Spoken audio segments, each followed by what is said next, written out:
থেকে আমার ভিডিও বার্তা দেখছেন, দু একটা লাইক কমেন্ট করেন, সাবস্ক্রাইব করেন। সকল ভাইদেরকে জানাই আন্তরিক অভিনন্দন, শুভেচ্ছা। সাথে থাকার জন্য ধন্যবাদ। আজকের ভিডিও বার্তায় আমি যা নিয়ে কথা বলতে আসছি সেটা হলো আমাদের দেশে যে ছাত্রছাত্রীরা কোঠা আন্দোলন নিয়ে মাঠে জীবন দিতে হচ্ছে, আহত নিহত হচ্ছে, যারা নিহত হচ্ছে তাদের প্রতি সমবেদনা জানাই। তাদেরকে যেন আল্লাহ জান্নাত নসিব করেন, আর তাদের পরিবারকে যেন সুখ সুবিধার তৌফিক দান করেন। আর যারা আহত হচ্ছে তাদের জন্য দুঃখ প্রকাশ করা ছাড়া আর কিছুই নেই, কিছুই আমরা করতে পারবো না। আমরা ছোট ছোট মানুষ, তাও টুকটাক কথা বলতেছি। কথা হলো, এক নম্বর, দল বিদল এই দেশের মধ্যে যারা আছেন, কেহ স্বার্থের জন্য ছাত্রছাত্রীদের উস্কাইয়া মৃত্যুর মুখে ঠেলে ফেলবেন না। যা করলে সমাধান হয় সেই সমাধান কইরা তাদেরকে গড়ে তোলার চেষ্টা করুন, তাদের স্কুল কলেজে যাওয়ার সুযোগ সুবিধা করে দেন। এক, কেহ রাজনীতি স্বার্থের জন্য রাজনৈতিক পরিচয় দিয়া ছাত্রছাত্রীর গায়ে হাত তুলবেন না, আহত নিহত তাদেরকে করবেন না। সমাধান দিয়া, এমনকি যা করলে সমাধান হবে তারা খুশি হবে সেই ঘোষণা দিয়া তাদেরকে স্কুল কলেজে যাওয়ার ব্যবস্থা করে দিন, তাদেরকে ঘরে তুলুন, তাদেরকে আর আঘাত করবেন না। আজকে আপনারা দল বিদল মনে করে যদিও স্বার্থের জন্য তাদেরকে ব্যবহার করেন, তো তারা যে মৃত্যুর মুখে পড়ে যাচ্ছে, তারা যে আহত নিহত হচ্ছে, আজকে তারা কার সন্তান? তারা জনসাধারণ মানুষের সন্তান। আজকে মৃত্যু হলে তাদের মা পরিবার কাঁদতে হচ্ছে, তাদের পরিবার ছেলে মেয়ে ছাড়া হবে। আহত হলেও তাদের ছেলে মেয়ের জন্য পরিবাররা অনেক আতঙ্কিত হয়ে আছে। তো যার যার স্বার্থের জন্য দল বিদল ছাত্র সমাজকে ব্যবহার করবেন না। এই কথা কেন বলতে হলো? কারণ আজকে কার মায়ের বুকে, কার মায়ের সন্তানের বুকে গুলি চালাবেন, লাঠিচার্জ করবেন আর মারবেন? তারা তো আপনার আমাদেরই সন্তান।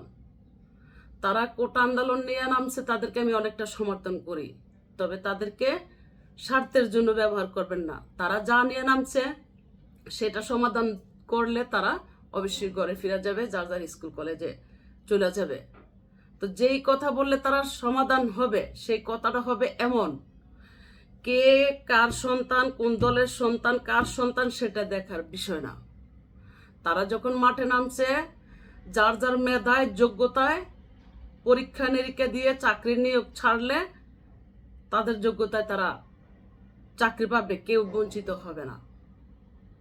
আজকে তারা কেন নামছে?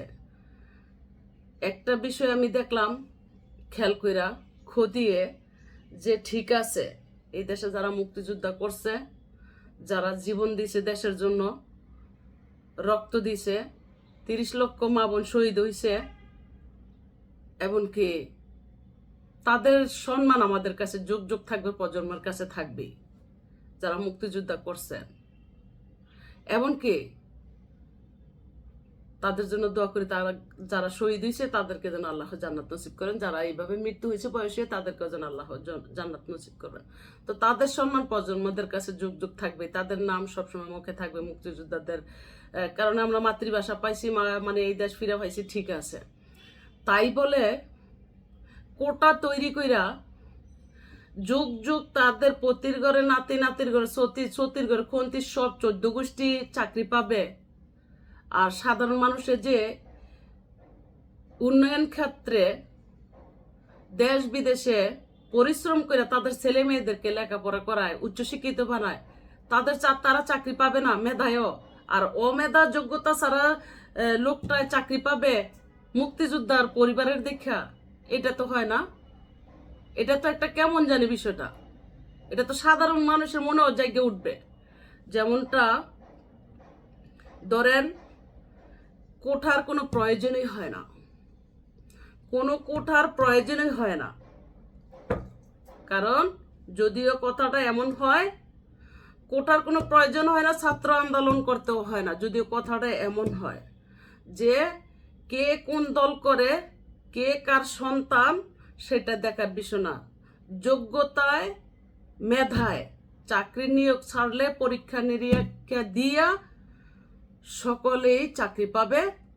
আর যদি চাকরির পরীক্ষা দিয়ে যদি মেধায় না টিকে, ভাইবার না টিকে, তাহলে চাকরি হবে না। আর যদিও নিয়োগ ছাড়া হয়, যার যার যোগ্যতায় মেধায় পরীক্ষা নিরীক্ষা দিয়ে টিকে, কেউই অধিকার থেকে বঞ্চিত হবেন না, চাকরি পাবেন। এই কথা বললে অবশ্যই ছাত্রছাত্রীরা আজকে রেগে মাঠে নেমে মৃত্যু হতে হয় না, আহত নিহত হতে হয় না, আর এই গন্ডগোল এই তোলপাল হয় না। তাই আমি বলছি, কথায় মানুষ রেগে যায়, কথায় মানুষ জেগে ওঠে। তো এই দেশে মুক্তিযোদ্ধা করছে বিদায় বলে যুগ যুগ তাদের মেধা ছাড়াও একবার পতির ঘর সতীর ঘর নাতির ঘর পতি একবার লেখাপড়া করলেও কি চাকরি পাবে? এটা কি হয়? এটা তো হয় না। তো এই নিয়ম কারণগুলো ঠিক করলে আজকে ছাত্র আন্দোলন করা হয় না। ছাত্ররা তো কেন নামছে, তাদের আন্দোলনকে আমি সমর্থন করি। যৌক্তিক, অযৌক্তিক নয়, যৌক্তিক। কেন যৌক্তিক? আসলে তো বিষয়টা, আজকে আমি নেত্রী হয়েছি দলের পরিচয়ে, দেখা গেল কি আমার সন্তানের যদি মেধা নাও থাকে তাহলে ভালো রেজাল্ট পাবে, চাকরি পাবে। আর সাধারণ জনগণের ছেলে মেয়ের যদি মেধাও থাকে তাহলে তারা চাকরি পাবে না। তাদের দলের পরিচয় নাই, তাদের সচিবের পরিচয় নাই, তাদের পুলিশের ছেলে মেয়ের পরিচয় নাই, তাদের মুক্তিযোদ্ধার পরিচয় নাই। এই যদি হয় নীতি, তাহলে তো ছাত্র আন্দোলন দোষ কোথায়? দয়া করে আমি বলতাছি ভাইয়েরা, অরাজক পরিস্থিতি, নৈরাজ্য, উস্কানিমূলক যার যার স্বার্থের জন্য তাদের গায়ে হাত তুলবেন না, ব্যবহার করবেন না। ছাত্র সমাজও যেন সচেতন হয়।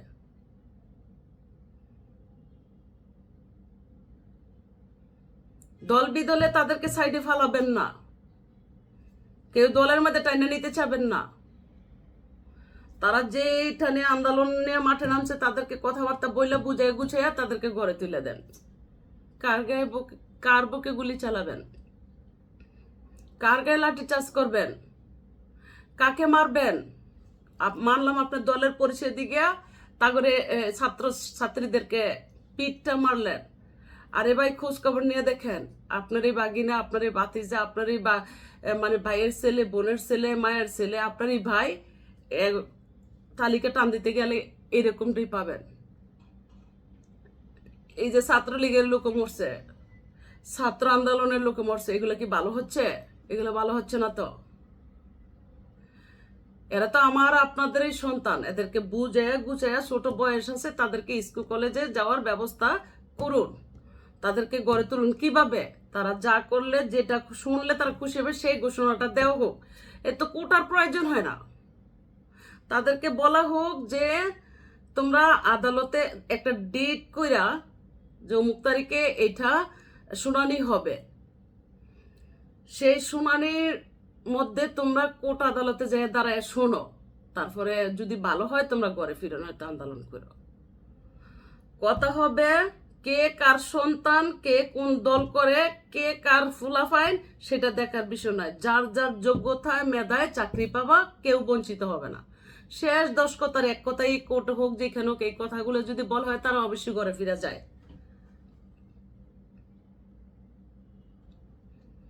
তো ভালো থাকবেন সকলেই। খোদা হাফেজ। আমার কথায় কেউ ভুল টুল বুঝবেন না। দেশের অরাজক পরিস্থিতি দেখার পরে দিয়ে আমরা টেনশন আছি, জানি না কার মার সন্তান মরে, কার মার বুক খালি হয়, তাই নিয়ে আমাদের কথা। তাহলে আজাইরা হওয়া আলাপের সময় আর নাই, মজা লাগতেছে না। আজকে স্টুডেন্টরা কারা